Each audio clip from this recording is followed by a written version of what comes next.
Les podcasts de France Bleu Gironde, à votre service. Des solutions pour faciliter la vie quotidienne. France Bleu Gironde, à votre service. Nicolas Fauveau. Excellente matinée, un peu plus de 9h30.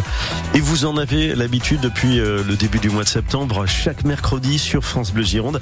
C'est votre rendez-vous avec la Chambre des notaires de la Gironde. Les questions autour des héritages, succession, transmission de patrimoine, les contrats de mariage, le testament, le viager, la vente ou l'achat d'un bien immobilier. Questions également qui concernent le droit des entreprises.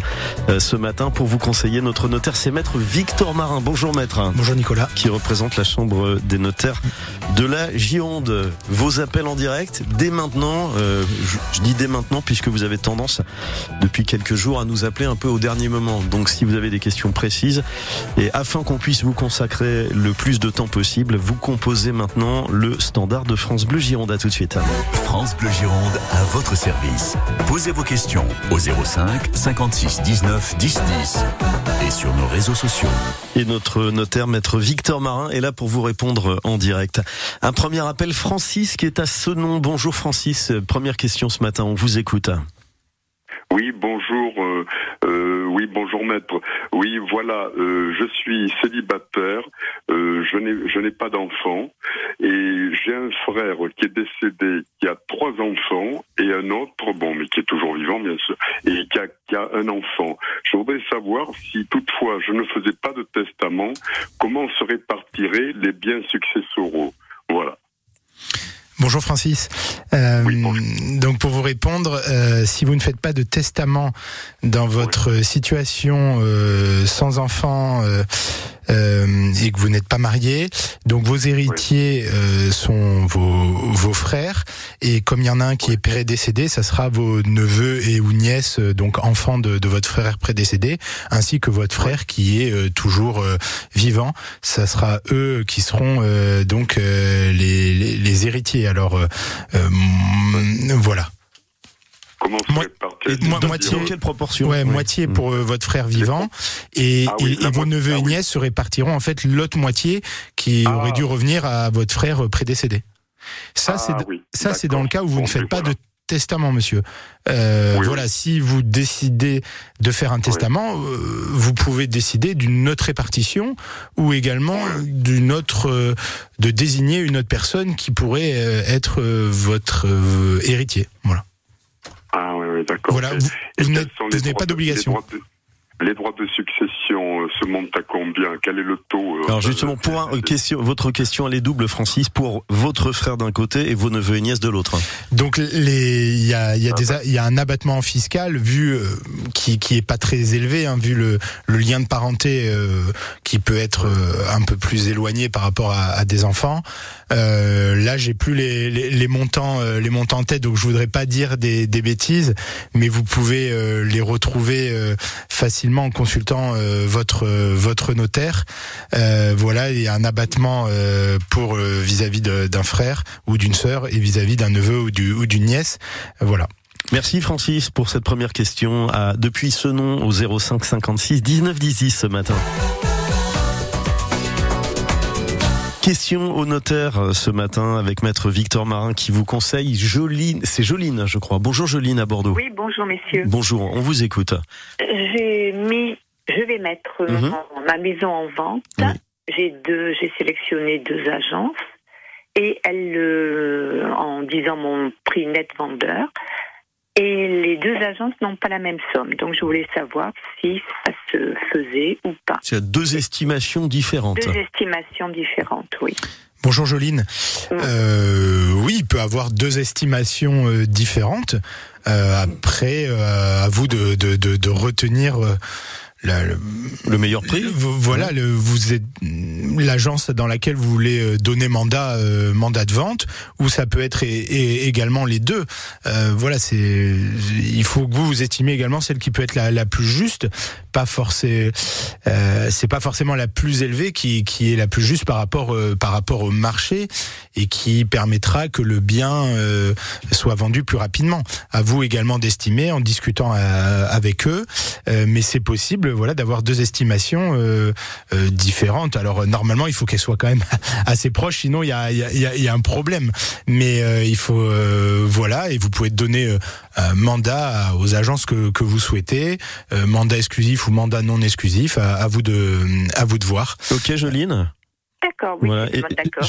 Pour compléter, Joline, votre question, je peux poser une question naïve aussi, bien maître. sûr. Est-ce que certaines agences, elles n'ont pas intérêt à faire une estimation la plus basse possible, de façon à vendre le plus rapidement possible le bien et encaisser le... Je sais pas quelle est la tendance. On dit souvent, il peut avoir plusieurs tendances. Il peut avoir celle qui pourrait... sous-estimé en disant pour vendre plus vite le bien, voilà, et d'autres surestimés pour faire plaisir aux vendeurs, si on est joueur, pour avoir un mandat, et ça pourrait retarder la vente parce que ça serait au-dessus du marché, et donc le prix baisserait petit à petit pour arriver à quelque chose conforme au marché, mais ça ralentirait la vente. Donc voilà, mais j'espère qu'il n'y a pas de ce genre de pratique, et qu'on se rapproche le plus rapidement, le plus vite du prix du marché, dans l'intérêt du vendeur, de l'intérêt de l'agence, pour que le bien soit vendu rapidement, dans l'intérêt de tout le monde. Voilà pour Joline à Bordeaux. Dans les études de notaire, il y a de plus en plus souvent un service immobilier. Vous faites également de la vente de biens immobiliers. Effectivement, il y a certaines études qui ont un service négociation, voilà, mais c'est la même prestation qu'une agence immobilière. On appelle cela un service négociation, avec une négociatrice ou un négociateur.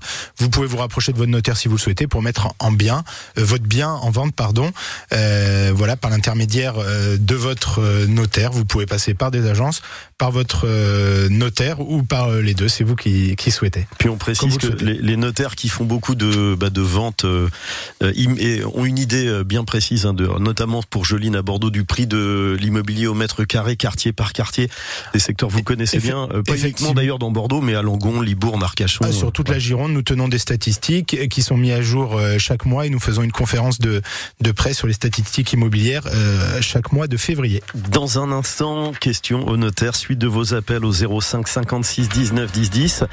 On parlera notamment de divorce et d'héritage, avec des questions liées aux dettes, et Alain à l'Espar qui nous appelle après Elton John. France Bleu Gironde, à votre service, 9h-10h. Nous sommes mercredi, chaque mercredi sur France Bleu Gironde, votre rendez-vous avec la Chambre des notaires de la Gironde. Toutes vos questions, les notaires qui vous accompagnent dans les grands moments de votre vie.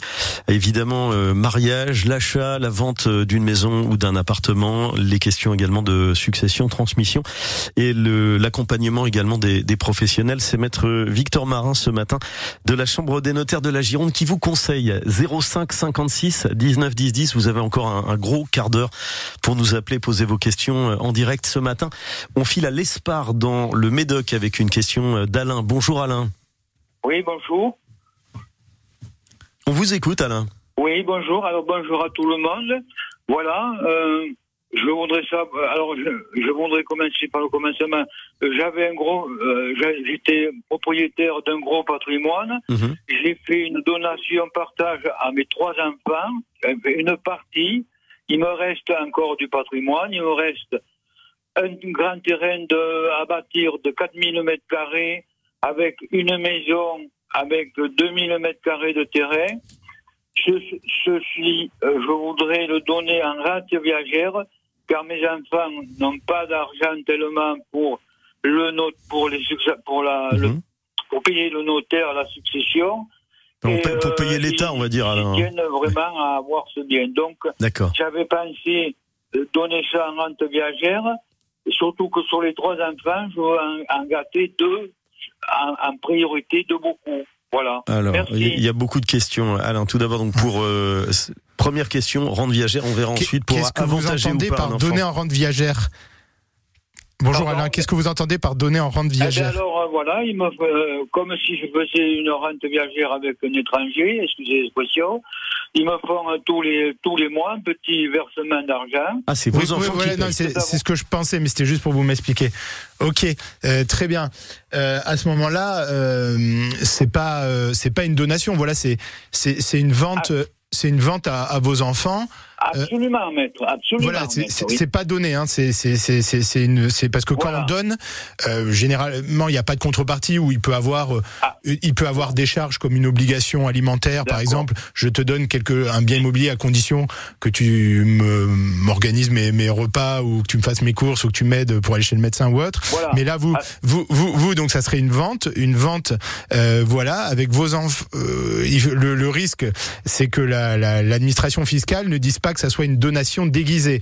Donc il faut qu'il y ait quand même une réalité des choses avec une évaluation du bien immobilier qui vous verse un bouquet au moment de la vente. Le bouquet, donc c'est une somme d'argent qui va être versée au moment de la vente et après déterminé, donc ça c'est en fonction de votre âge, selon un barème. 66 ans, maître. Selon un barème. Oui, mais là j'ai pas le barème sous les yeux pour vous calculer tout ça, puis ça prend un petit peu de temps. Mais voilà, pour vous calculer la rente qu'ils vous verseront chaque mois. Donc ça, effectivement, c'est une vente, voilà. Et ce second volet, Alain, vous disiez vous souhaitez avantager 2 de vos enfants au détriment du troisième. Parce que le troisième, c'est un enfant. Je suis marié avec une dame qui a été veuve et j'ai reconnu cet enfant et les relations ne sont pas au beau fixe. Bon, légalement, on va mettre main. Lorsqu'on souhaite avantager un enfant, donc il faut consulter votre notaire pour qui vous prévoit de faire un testament où vous pourriez donner la quotité disponible, c'est-à-dire la part de votre patrimoine que vous pouvez léguer, c'est-à-dire transmettre au moment de votre décès à la personne que vous souhaitez. Donc vous pourriez avantager ces 200 vents au détriment de l'autre. En revanche, vous ne pouvez pas déshériter totalement vos enfants. Il y a une part qui leur est réservée, qui s'appelle la réserve héréditaire, à laquelle vous ne pouvez pas toucher. Donc vous, si vous avez 3 enfants, votre patrimoine se découpe en 4. Il y en a un quart pour chaque enfant, et l'autre quart, vous pouvez en faire ce que vous voulez par testament. Voilà, Alain, on espère que c'est clair pour vous donc sur cette question de rente, donc de vendre en viager donc votre bien à vos enfants, et sur le fait d'en avantager un ou plusieurs par rapport à ceux qui restent. Merci pour cet appel depuis l'Espar ce matin au 05 56 19 10 10. Il vous reste encore quelques minutes, 10 minutes pour poser vos questions à Maître Victor Marin ce matin. On n'oublie pas également tous les messages sur les réseaux sociaux. Caroline à Pessac, est-ce qu'il est possible de se rétracter après la signature d'un compromis de vente ? Bonjour Caroline, oui, si vous êtes dans le délai de 10 jours suite à la lettre recommandée postale ou électronique que vous avez reçue, donc imaginons que vous l'ayez reçu le 10 du mois, à partir du lendemain, donc du 11, s'ouvre un délai de 10 jours dans lequel vous pouvez vous rétracter sans motif en envoyant une lettre recommandée au notaire. Si ça tombe un jour férié ou un dimanche, ce délai se reporte au jour suivant. Après le délai, 10 jours, ça y est, on est engagé. Après les 10 jours, vous pouvez plus vous rétracter sans frais. Vous pourriez changer d'avis, mais ça vous coûterait la clause pénale de 10%. C'est 10% du prix de vente. Généralement, c'est fixé à 10% du prix de vente. C'est fixé du bien immobilier. Enfin du prix de vente à verser au vendeur pour le temps que vous lui avez fait perdre et votre changement d'avis. Voilà. Mais il y a une période légale dans laquelle vous pouvez vous rétracter sans motif. 10 jours. C'est pas les 10 jours de la signature du compromis de vente, c'est à partir du lendemain de la présentation de votre lettre recommandée. Voilà, Céline à Talence. Alors là, une question. Céline qui nous écrit: par testament, mon compagnon m'a désigné légataire à titre universel de la moitié de son patrimoine. Et Céline rajoute: il bénéficiait de l'allocation de solidarité aux personnes âgées, l'ASPA. Et Céline vous pose la question suivante: il paraît que je vais devoir en rembourser une partie. Est-ce que c'est légal? Est-ce que c'est exact? Il y a des aides récupérables effectivement par les différentes administrations qui versent des aides sociales lors d'une succession. Si le patrimoine qui reste au décès est assez suffisant pour les rembourser, effectivement. Mais en fait, c'est pas vous qui les remboursez, c'est le défunt et le patrimoine du défunt qui existait au jour de son décès. C'est la succession qui qui les rembourse et vous percevrez donc le solde après avoir versé les différents dettes ou frais que devait le défunt ou la fiscalité qui doit être versée dans le cadre de la succession à l'État. Voilà pour Céline à Talence. Question au notaire ce matin, maître Victor Marin. 05 56 19 10 10. À Arcachon, Thierry, alors il y a deux questions dans le message de Thierry. Quel est le délai raisonnable entre la signature d'un compromis de vente et la signature d'un acte définitif dans le cadre d'un achat d'un appartement? Et Thierry, second volet, est-ce que c'est légal d'acheter un bien? Est-ce qu'on peut acheter au nom de son enfant? Alors, les délais d'abord. Les délais. Alors, les délais sont fixés conventionnellement dans le compromis de vente en fonction de la problématique du dossier. En moyenne, ça prend combien? Généralement, s'il y a un dossier classique, pas compliqué, avec pas d'obtention d'autorisation d'urbanisme, au permis de construire ou autre en mairie, s'il y a juste un prêt à obtenir, on estime que les délais raisonnables, suivant le traitement des banques, sont 2 mois pour obtenir un accord définitif de prêt, c'est-à-dire une offre de prêt, et donc 3 mois pour signer une vente après la signature du compromis de vente. Ça, ce sont des délais classiques, mais ça dépend des différents sujets qui existent dans le dossier. Oui, si les deux parties sont d'accord, on pourrait mettre 6 mois parce qu'ils veulent déménager, parce qu'ils sont pas pressés pour je ne sais quelle raison et qu'ils doivent s'organiser. Voilà, on peut mettre 6 mois ou autre. Et puis aussi, il y a les délais des banques, mais il y a aussi les droits de préemption de la mairie pour le droit de préemption urbain, droit de préemption de la SAFER en zone agricole ou naturelle, qui engendrent également aussi la fixation de ce délai définitif. Ça va prendre les différentes considérations du dossier et les volontés des parties. Ok, Thierry, donc la seconde partie de sa question, est-ce que c'est légal d'acheter un bien au nom de son enfant? On n'achète pas un bien au nom de son enfant. Donc c'est celui qui achète le bien, c'est celui qui finance et c'est celui qui rembourse l'emprunt, et c'est celui qui fait l'apport personnel. Donc c'est-à-dire que si c'est vous qui aidez votre enfant, il faut lui faire une donation de somme d'argent au préalable, et ensuite c'est lui qui va acheter le bien. 05 56 19 10 10, encore 3 minutes. France Bleu Gironde, à votre service. Clémence à Bordeaux, en cas de divorce, qui va conserver le livret de famille? Maître. Bonjour Clémence. Donc soit d'un commun accord, soit vous pouvez vous en faire un duplicata auprès de la mairie pour que chacun en ait une copie. Tout simplement. Armand à Bordeaux qui nous dit: je suis commerçant, mon bail se termine à la fin de l'année prochaine. Le propriétaire m'a annoncé qu'il veut vendre les murs. Quels sont vos conseils avant de prendre Marguerite au téléphone? Voilà, ça c'est des cas de figure chez les commerçants. Mais donc si vous êtes commerçant, je suppose que vous avez signé un bail commercial avec le bailleur propriétaire. Dans le cadre, si vous êtes toujours locataire au moment de la vente, il y a un droit de préemption pour le locataire commercial, c'est-à-dire que même s'il a trouvé un autre acquéreur tiers à un prix déterminé, il doit vous proposer l'acquisition de ce bien immobilier au même prix, et vous avez un délai pour y répondre. Si le prix baisse par la suite, il doit vous le reproposer au prix plus avantageux. Il est donc prioritaire. On prend Marguerite très vite, un tout dernier appel depuis Bordeaux. Bonjour Marguerite. Bonjour monsieur, bonjour maître. Donc ma question est la suivante: lorsqu'une personne est usufruitière d'un bien de son mari défunt, peut-elle transmettre l'usufruit à son enfant, dans la mesure où il y a aussi des autres enfants issus du premier mariage de son mari? Attendez, est-ce que vous pouvez répéter très rapidement? Excusez-moi. Voilà. Lorsqu'une dame qui est bénéficiaire d'un usufruit sur un bien qu'elle a eu de son mari défunt, peut-elle le transmettre à son enfant lorsqu'il y a aussi des enfants issus du premier mariage de son mari? Et cette dame usufruitière est à ce jour décédée. Donc là, donc elle a eu l'usufruit. Oui. C'est un droit. C'est un droit. De son mari, elle a choisi l'usufruit. Oui, son mari a laissé 2 enfants dans le premier mariage, et cette dame a un enfant qui n'est pas l'enfant de son mari. Oui, j'ai bien compris. Mais l'usufruit, elle a